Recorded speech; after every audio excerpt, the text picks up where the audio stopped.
Muy buenas noches, amados hermanos y amigos. Que el Señor les continúe bendiciendo de una manera muy especial en este día, jueves 17 de diciembre del año 2020. El año de plenitud divina en el que hemos estado morando bajo la gloria de nuestro Dios. Damos gracias al Señor porque hasta aquí Él nos ha guardado, nos ha protegido, nos ha cubierto, nos ha sustentado de una manera muy especial. Queremos darle gracias a Dios porque también nos da la oportunidad de que una vez más podamos estar juntos para seguir estudiando su palabra. Así que le doy la más cordial bienvenida a este estudio bíblico, esperando que el Espíritu del Señor se pueda mover de una manera muy especial en nuestras vidas. Vamos a tener una palabra de oración. Padre, queremos darte gracias porque aquí tú nos das una nueva oportunidad de poder introducirnos en tu palabra para estudiarla y para que tu Espíritu Santo nos revele la verdad contenida en ella, que nos lleven a un mayor conocimiento de tu persona y de tu voluntad. Abrimos nuestros corazones para que tú deposites lo que has preparado para nosotros en el día de hoy. Queremos ser edificados y queremos ser fortalecidos en nuestro ser interior por el poder de tu Espíritu y de tu palabra. De antemano queremos darte toda la honra y la gloria a ti, que eres el único que la merece. En el nombre precioso de nuestro Señor Jesucristo. Amén y amén. Bien, amados y amadas, continuando con nuestro estudio relacionados con el carácter de nuestro Señor Jesucristo, hoy vamos a estar utilizando la segunda carta del apóstol Pedro y vamos a seguir hablando acerca de cómo podemos nosotros ser partícipes de la naturaleza divina. Así que le presento el título de esta disertación. Yo la he titulado La provisión divina. Primera de Pedro se escribió por la época en que el emperador Nerón inició su sanguinaria persecución de los cristianos. Segunda de Pedro se escribió 2 o 3 años más tarde, entre el 66 y el 68 después de Cristo, después que se intensificó la persecución. Primera de Pedro fue una carta de aliento para los cristianos que sufrían, pero segunda de Pedro enfoca los problemas internos de la iglesia. Sobre todo se refiere a los falsos maestros que causaban dudas y alejamiento del cristianismo. Segunda de Pedro combate sus herejías, denunciando los móviles malignos de los falsos maestros y reafirma las verdades cristianas, la autoridad de las Escrituras, la primacía de la fe y la certeza del regreso de Cristo. Cuando Pedro escribió esta epístola, ya sabía que su muerte estaba cercana. Él nos lo dice en el capítulo 1, el versículo 14. En su mensaje final a los cristianos dispersos, dedica su atención a algunas situaciones que habrían de venir cuando él ya no se encontrara en la lucha. Pedro era un apóstol, pero en ningún momento se aferra a una posición de prominencia sobre los cristianos. Él y todos los demás creyentes tenían una fe igualmente preciosa. Él no consideraba que él tenía una fe superior al resto de los creyentes. Él y todos nosotros tenemos una fe igualmente preciosa. Pedro inicia la carta diciendo: escribo a los que han obtenido una fe de la misma condición que la nuestra. Entre paréntesis, esto es lo que de los apóstoles. Cierro el paréntesis. Por razón de la imparcialidad de las bendiciones de Cristo. En efecto, para todos los creyentes es la misma, tanto la posición legal como la condición espiritual en que nos hallamos. merced a la imparcial justicia de Dios, como se revela en el Evangelio, según nos dice el apóstol Pablo en Romanos 1:17. Porque en él, hablando del Señor Jesús, la justicia de Dios se revela por fe y para fe, como está escrito, pero el justo vivirá por la fe. Esa fe, ese depósito de verdades reveladas, no se han conseguido por sus propios méritos, sino por don gratuito de Dios. Ese es el sentido del verbo utilizado aquí, que literalmente significa recibir por suerte y consiguientemente no por propio esfuerzo o mérito, sino por gracia. Existe, amados hermanos y hermanas, otra implicación en la identidad de la fe de los apóstoles y la nuestra, el fundamento apostólico de nuestra fe.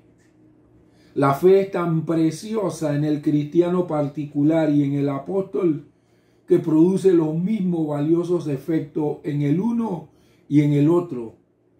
Echa mano del mismo precioso Salvador y se apropia las mismas preciosas promesas.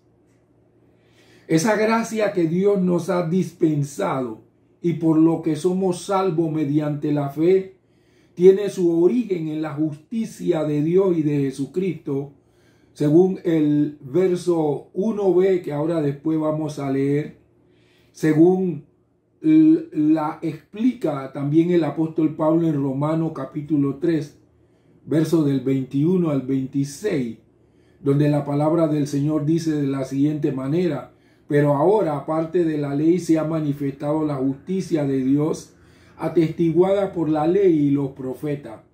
Esta es la justicia de Dios por medio de la fe en Jesucristo para todos los que creen, pues no hay distinción, porque todos pecaron y no alcanzaron la gloria de Dios, siendo justificados gratuitamente por su gracia mediante la redención que es en Cristo Jesús.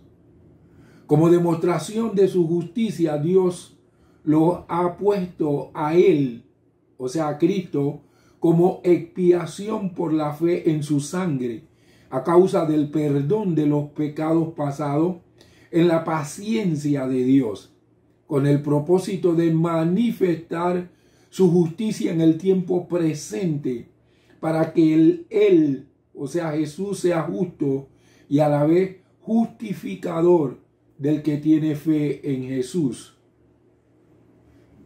Después de esta larga introducción a este tema tan importante del desarrollo del carácter cristiano, voy a desarrollar mi disertación en tres aspectos esenciales. 1, la justicia de Cristo. 2, gracia, paz y conocimiento. 3, las promesas de Dios. Vamos a ver este primer punto. La justicia de Cristo está basado en 2 de Pedro capítulo 1 versículo 1. Dice así la palabra del Señor: Simón Pedro, siervo y apóstol de Jesucristo, a los que han alcanzado una fe igualmente preciosa como la nuestra por la justicia de nuestro Dios y Salvador Jesucristo. A veces, amados hermanos y hermanas, tenemos la tendencia a pensar que el individuo se hace cristiano en el momento de ser salvo y que eso es todo. Poco piensa en todo lo que significa ser un cristiano. En otras palabras, ¿qué diferencia hay entre un cristiano y una persona mundana? ¿Qué cualidades nos distinguen o nos deben distinguir como creyentes? Las Sagradas Escrituras nos describe a nosotros como cristianos. O sea, las Sagradas Escrituras nos describen a nosotros los cristianos como árboles, según Isaías 61, versículo 3, la parte B. Dice la palabra del Señor: ellos serán llamados árboles de justicia, plantío del Señor para manifestar su gloria. Ahora, ¿En qué debe estar arraigada nuestra fe si somos esos árboles de Dios, ese plantío del Señor? ¿En qué debe estar arraigada nuestra fe? Nuestras raíces deben estar profundas en la justicia de nuestro Dios y Salvador Jesucristo. Lo segundo que podemos ver como árboles y hacernos la pregunta, ¿qué se multiplica cuando estamos arraigados en la justicia de Cristo? El tallo del árbol es nuestra fe. Lo tercero que vemos en el árbol es lo concerniente a la rama. Y nos podemos hacer la siguiente pregunta. ¿En qué crecemos al permanecer en Cristo? En la rama crecemos en gracia y paz. Ahora, la gran pregunta es la siguiente. ¿Qué pasaría si nuestras raíces estuvieran enterradas en nuestra propia justicia o en la justicia de otros? Nuestro árbol se caería. El árbol alrededor del tallo debe estar rodeado del conocimiento de Dios y de nuestro Señor Jesucristo. ¿Por qué hace tanto énfasis Pedro en la justicia de Dios? Como judío, el apóstol estaba bien enterado de que muchos trataban de justificarse mediante la observancia de la ley. Pero como cristianos, ahora estaba seguro de que todos esos esfuerzos son inútiles. La ley no podía justificar a nadie. Todo lo que hacía la ley era revelar el pecado y demostrar que el ser humano es incapaz de cumplir con las normas divinas. Como creyentes en Cristo, nosotros no nos apoyamos en nuestra propia justicia. Cristo fue el único que pudo guardar la ley con exactitud. Cuando creemos en Él como nuestro Salvador, su justicia no es imputada, o lo que es igual, nos es acreditada. Entonces cabe la siguiente pregunta. ¿Hay algunos dentro de la fe cristiana que pueden adquirir mayor estabilidad y un grado más elevado de madurez espiritual que otros? Los creyentes muchas veces tienden a evaluar su estatura espiritual en relación con algunos campeones de la fe o con esos gigantes espirituales que están siempre en el escenario principal de la iglesia. Muchas veces, como resultado de estas comparaciones, se cae en ciertos complejos de culpa, inferioridad o dependencia. Algunos se preguntan, ¿cómo pudiera yo llegar a ser espiritualmente como esa persona? Lo que tenemos que hacer es reconocer que todos hemos recibido una fe igualmente preciosa que la de otros grandes cristianos. No es diferente. La fe que nosotros tenemos es igual a la fe que tuvieron los apóstoles, que tuvieron los hermanos de la iglesia del primer siglo y que tienen los más renombrados predicadores, apóstoles o profetas de la actualidad. En otras palabras, cuando aceptamos a Cristo como Salvador, obtenemos una fe igual a la de cualquier otro creyente. Esto es posible porque nuestra fe está arraigada en la justicia de Jesucristo, quien es completamente justo. Sin embargo, la médula del asunto está en nuestra determinación de crecer en gracia, santidad y justicia. Todo creyente tiene la posibilidad de llegar a la perfección, pero para eso hay que ser esforzados y atentos a la palabra y la voluntad de Dios. La fe igualmente preciosa a la que Pedro se refiere es más que un mero concepto intelectual y consagración total al Salvador, quien se entregó por nuestros pecados. Esto tiene que ver mucho con nuestra consagración a Dios, con que el propósito de Dios sea cumplido en nuestras vidas. Vamos al segundo punto: gracia, paz y conocimiento. Está basado en 2 de Pedro capítulo 1 versículos 2 y 3. Dice el apóstol: gracias a ustedes y paz les sea multiplicada en el conocimiento de Dios y de nuestro Señor Jesucristo. Su divino poder nos ha concedido todas las cosas que pertenecen a la vida y a la piedad por medio del conocimiento de aquel que nos llamó por su propia gloria y excelencia. Aquí añade Pedro que esa abundancia de gracia y de paz solo se puede obtener en el conocimiento pleno de Dios y de Jesús, el Señor nuestro, pues precisamente en esto consiste la vida eterna, como dijo el Señor Jesucristo en Juan 17:3. Y esta es la vida eterna, que te conozcan a ti, el único Dios verdadero, y a Jesucristo a quien tú has enviado. Cuanto más se avanza en el conocimiento práctico de Dios y de Jesucristo, tanta mayor gracia se obtiene de Dios y tanta mayor felicidad se goza, porque el conocimiento de Dios es la base y el fundamento de todo edificio de nuestra salvación. Muchos creyentes quieren más de la gracia y la paz de Dios, pero no están dispuestos a esforzarse por conocerlo mejor mediante el estudio bíblico y la oración. Para disfrutar de los privilegios que Dios ofrece generosamente, tenemos el conocimiento de Dios y de nuestro Señor Jesucristo. El término griego que en este versículo se traduce como conocimiento es el vocablo griego epignosis, palabra griega que indica un conocimiento pleno.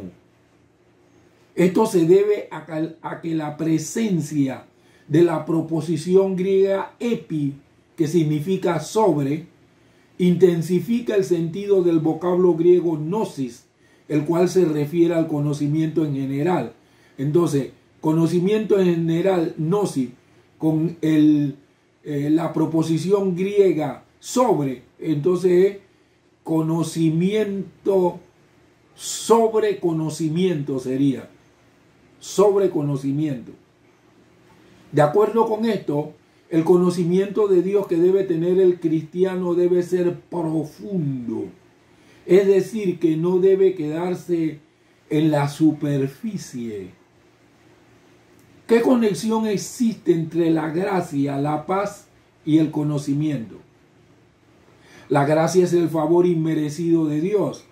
Esa es la base de todas las bendiciones que fluyen de Dios hacia nosotros. Nosotros nada logramos por nuestros méritos. El derramamiento de su gracia fue posible solo mediante la muerte de Jesús por nuestros pecados y su ascensión al cielo. Ahora recibimos esa redención por la fe en la gracia de Jesús. La fe que Pedro describe no es una mera ausencia de problema. Es una sensación de bienestar que afecta toda la personalidad, el cuerpo, la mente, las emociones y el espíritu. Eso solo llega cuando la conciencia ha sido limpiada de la culpabilidad. Eso nos asegura una perfecta relación con Dios. Pero aquí también tenemos que depender de la gracia. Jamás hubiéramos podido adquirir esa paz si no hubiera sido a través de Cristo. Pedro dice que ese sentido de la paz y la gracia de Dios en nuestros corazones debe ser una experiencia que crezca y sea multiplicada. También indica que dicho conocimiento tiene lugar también indica que dicho crecimiento tiene lugar mediante el conocimiento. Pero no se refiere a cualquier conocimiento, sino al conocimiento de Dios y de nuestro Señor Jesucristo. Cuanto más crezca en nosotros ese conocimiento, mayor será nuestra paz. Nuestro entendimiento de la gracia de Dios también se acrecienta. El conocimiento de Dios nos viene a través del estudio de su palabra, a medida que el Espíritu Santo nos la revela. Los cristianos que descuidan el estudio de la palabra de Dios pierden la oportunidad de aumentar su conocimiento de Dios. Esto estorba la obra de gracia en su vida y no les permite disfrutar de la plenitud de la paz de Dios. El poder para crecer no viene de nuestro interior, sino de Dios. Como no tenemos los recursos para ser verdaderamente espirituales, Dios nos permite ser participantes de su naturaleza divina, a fin de protegernos del pecado y ayudarnos a vivir para Él. Cuando nacemos de nuevo, por medio de su Espíritu, Dios nos capacita con su propia bondad moral. Según la versión inglesa de la NBI, segunda de Pedro, capítulo número 1, versos 3 y 4, esos versículos dicen así en la versión inglesa de la NBI. Su divino poder nos ha dado todo cuanto necesitamos para la vida y la piedad, mediante nuestro conocimiento del que nos llamó por su gloria y bondad. Por medio de estas cosas nos ha otorgado sus muy grandes y preciosas promesas, a fin de que mediante ella podáis participar de la naturaleza divina y escapar de la corrupción que hay en el mundo causada por los malos deseos. Es pues el poder divino de nuestro Salvador el que nos ha otorgado como un don todas las cosas que se relacionan a la vida y a la piedad. Esto es para la vida espiritual y para una vida piadosa. El que se añada la piedad indica que esta vida de la que habla no es algo meramente escatológico, reservado para después de la muerte, sino, como en Juan, una realidad presente ya en el mundo. Conforme a lo que dijo en el versículo 2, también ahora en el verso 3, la parte B, añade que esas cosas tienen que ver con una vida piadosa. Nos han sido regaladas mediante el conocimiento que Dios nos ha otorgado. Este conocimiento estuvo ya en el origen de todas las bendiciones que nuestro llamamiento comportaba. Y ese mismo conocimiento es el término de toda nuestra vida espiritual. Vamos al tercer punto, las promesas de Dios. Segunda de Pedro, capítulo número 1, versículo 4. Mediante ella, dice la palabra de Dios, nos han sido dadas preciosas y grandísimas promesas para que por ella ustedes se han hecho participantes de la naturaleza divina, después de haber huido de la corrupción que hay en el mundo debido a las bajas pasiones. Mediante ella, esto es, de su gloria y virtud, de Dios en Cristo y mediante su Espíritu, nos han sido otorgadas las valiosas y grandísimas promesas. Estas promesas son las que habían sido profetizadas ya en el Antiguo Testamento y tienen su cumplimiento en Cristo. La expresión divina naturaleza concedida a los hombres por el poder de Dios y el conocimiento de Dios. Los creyentes compartimos la vida de Dios por medio de Cristo y el Espíritu Santo que vive en nosotros, según dice Romanos 8:9. Sin embargo, ustedes no viven según la carne, sino según el Espíritu. Si es que el Espíritu de Dios mora en ustedes. Si alguno no tiene el Espíritu de Cristo, no es de él. Miren lo que dice Gálatas 2:20. Con Cristo he sido juntamente crucificado y ya no vivo yo, sino que Cristo vive en mí. Lo que ahora vivo en la carne, lo vivo por la fe en el Hijo de Dios, quien me amó y se entregó a sí mismo por mí. La mutua inmanencia de Dios y del que ama a Dios basta para explicar esta íntima comunión de vida divina, como dijo Cristo en Juan 14:23. Respondió Jesús y le dijo: si alguno me ama, mi palabra guardará, y mi Padre lo amará, y vendremos a él y haremos nuestra morada con él. Miren lo que dice primera de Juan 4:16. Y nosotros hemos conocido y creído el amor que Dios tiene para con nosotros. Dios es amor, y el que permanece en el amor permanece en Dios, y Dios permanece en él. Miren ahora lo que dice 1 Juan capítulo 1, versículos 3 y 6.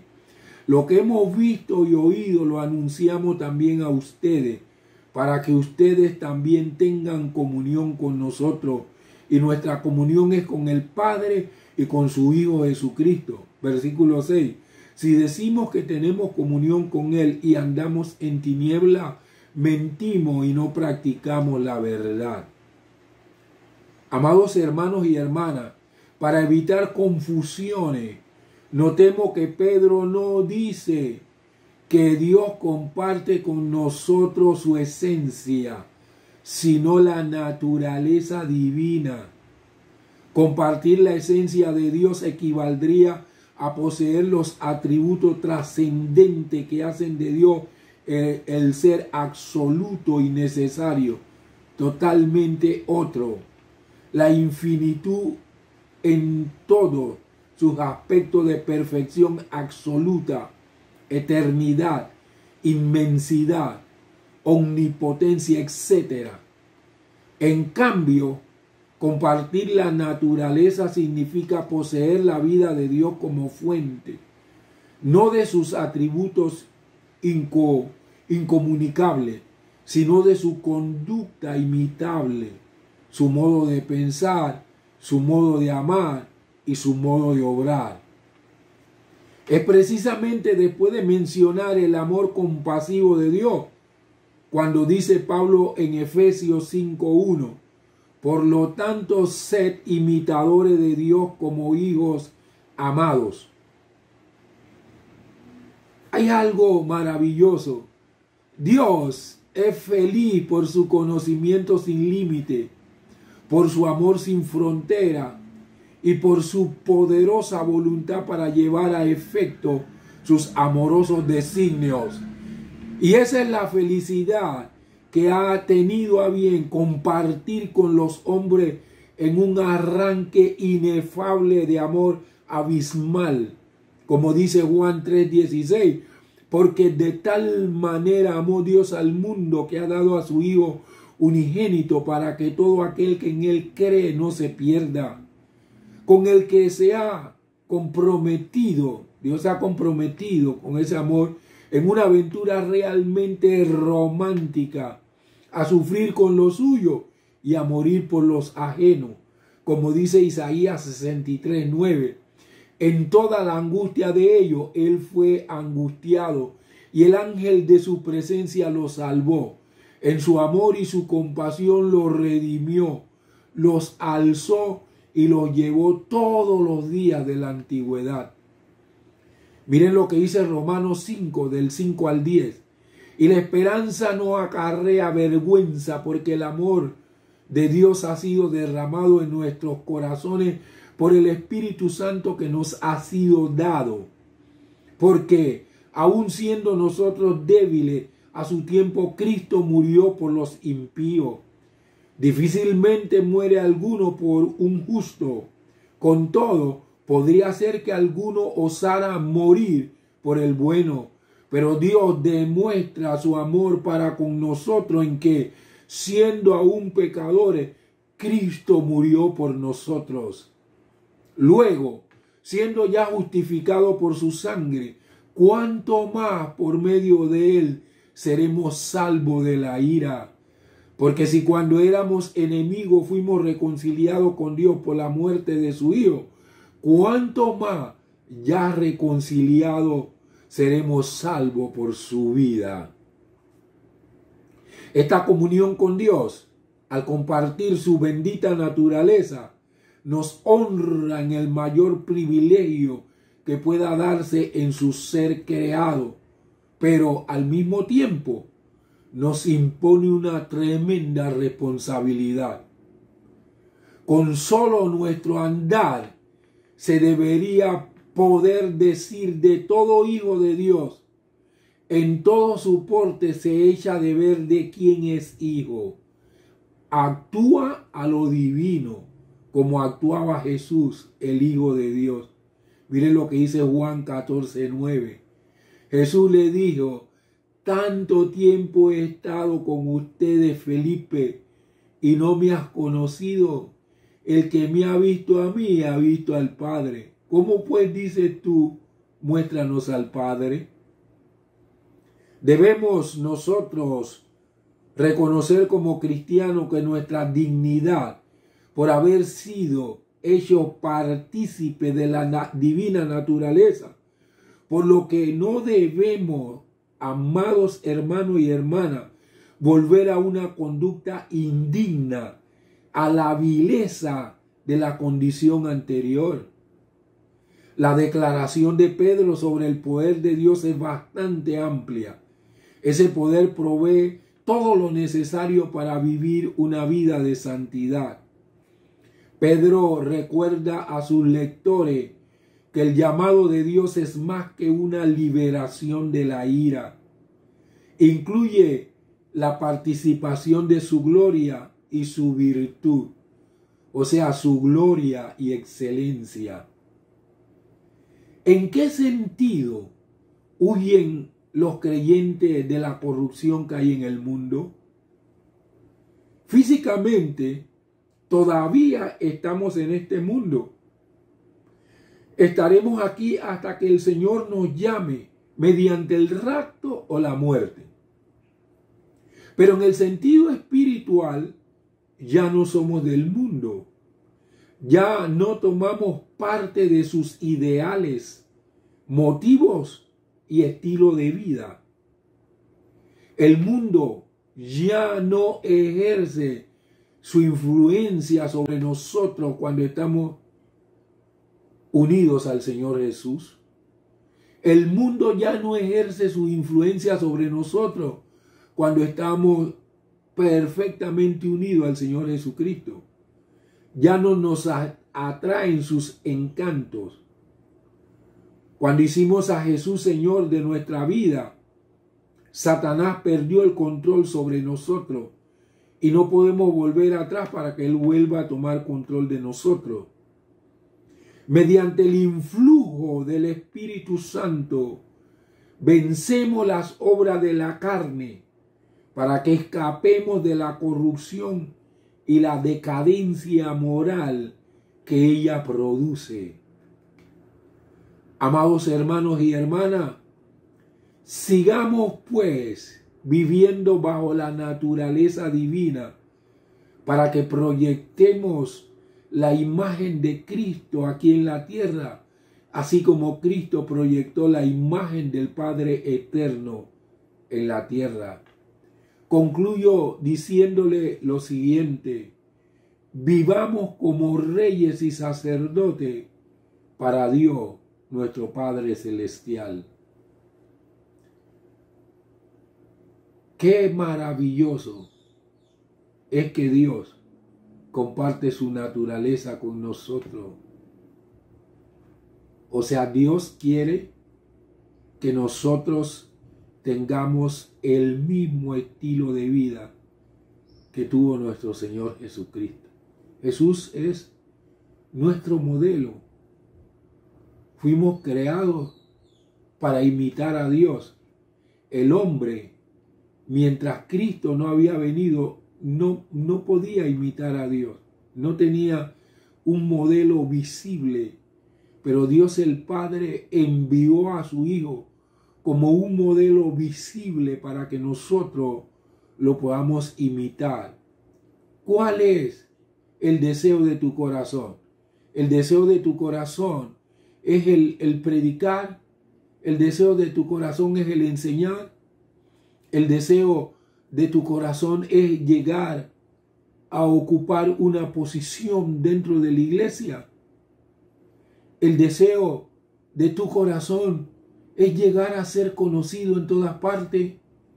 El deseo de nuestro corazón debe ser el proyectar la maravillosa imagen de nuestro Señor Jesucristo aquí en la tierra. Porque Dios, a los que antes conoció, también los predestinó para que sean hechos conforme a la imagen de su Hijo. Dios conoce nuestras motivaciones. Dios sabe con qué motivación hacemos nosotros las cosas. Si es realmente para glorificarle o si detrás de lo que nosotros hacemos está otra cosa escondida que no sea el glorificar a Dios. Vamos a orar. Padre, te damos gracias. Tú eres un Dios totalmente maravilloso. Señor, tú has, a través de Cristo Jesús nuestro Señor, tú has compartido con nosotros tu naturaleza divina para que podamos pensar como tú piensas, actuar como tú actúas y para que nosotros podamos tener un estilo de vida como el que tuvo nuestro Señor Jesucristo cuando habitó aquí en la tierra. Señor, queremos que tú cumplas tu propósito en nosotros. Para ello nos rendimos a ti. Qué difícil es rendirnos a ti totalmente para que tu voluntad sea perfecta en nosotros, para que se haga en nosotros tu voluntad como se hace en el cielo. En el cielo no se hace nada que no sea, Señor, con tu consentimiento, con tu voluntad. No se hace nada que no sea para glorificar y engrandecer tu nombre. Así queremos que sea hecho en nuestra vida, que tu voluntad sea hecha en nosotros como es hecha en el cielo. Señor, que tu reino esté establecido en nuestros corazones para que nosotros podamos ser imagen visible de nuestro Señor Jesucristo aquí en la tierra. Señor, que tu Espíritu Santo pueda sellar todas estas palabras que tú nos has entregado en el día de hoy en nuestros corazones, para que podamos huir totalmente de la corrupción y vivir como reyes y sacerdotes para ti, Padre Celestial. Te honramos, te glorificamos y te damos gracias, Padre amado, en el nombre precioso de nuestro Señor Jesucristo. Amén. Mis amados hermanos y hermanas, que el Señor les continúe bendiciendo de una manera muy especial. Quiero darle gracias a Dios por el privilegio que me da de poder seguir compartiendo su palabra con cada uno de ustedes. Me esfuerzo para poderle compartir lo que Dios quiere. El 13 de diciembre del año pasado, hace un año, el Señor dijo que iba a venir un tiempo donde nosotros teníamos que dedicarnos a nuestra familia, que si realmente le enseñábamos la palabra y le predicábamos a la familia, entonces ¿qué íbamos a estarle predicando a otros? Entonces Dios me ha permitido durante todo este año predicarle a mi familia, a los miembros del Ministerio de Restauración de Rapitre y a todos aquellos que se identifican con el ministerio que el Señor me ha dado, porque han sido, por la gracia de Dios, discípulos míos. Yo he dedicado todo este tiempo esforzándome para que usted pueda tener esta palabra que cada jueves y que cada domingo yo comparto. Espero que usted haya sacado buen provecho de todo lo que he compartido durante este año, para que la gracia de Dios crezca en usted. La gracia y la paz de Dios crezcan en usted, como lo que nos dijo el apóstol Pedro. Espero, si Dios me lo permite, estar con ustedes el día jueves, perdón, amados hermanos, espero estar con ustedes el día domingo a las 5 de la tarde, porque hoy estamos hablando lo relacionado con el carácter, pero los domingos estamos hablando lo relacionado con la iglesia apostólica, estamos hablando del libro de los Hechos. La semana pasada compartimos parte del discurso de Esteban. ¡Wow! Eso fue maravilloso. Y esta semana vamos a concluir con ese discurso. Yo, a través de ese discurso, pude entender por qué Esteban fue el primer mártir y lo que significa en los tiempos finales lo que fue el sacrificio de Esteban. ¡Wow! Durante toda mi vida había leído el libro de los Hechos. Hasta ahora, preparando lo que compartí el domingo pasado, entendí por qué fue Esteban el primer mártir. Amados, que el Señor les bendiga. Amados y amadas, que el Señor les bendiga de una manera muy especial. Les amo en el amor del Señor Jesús.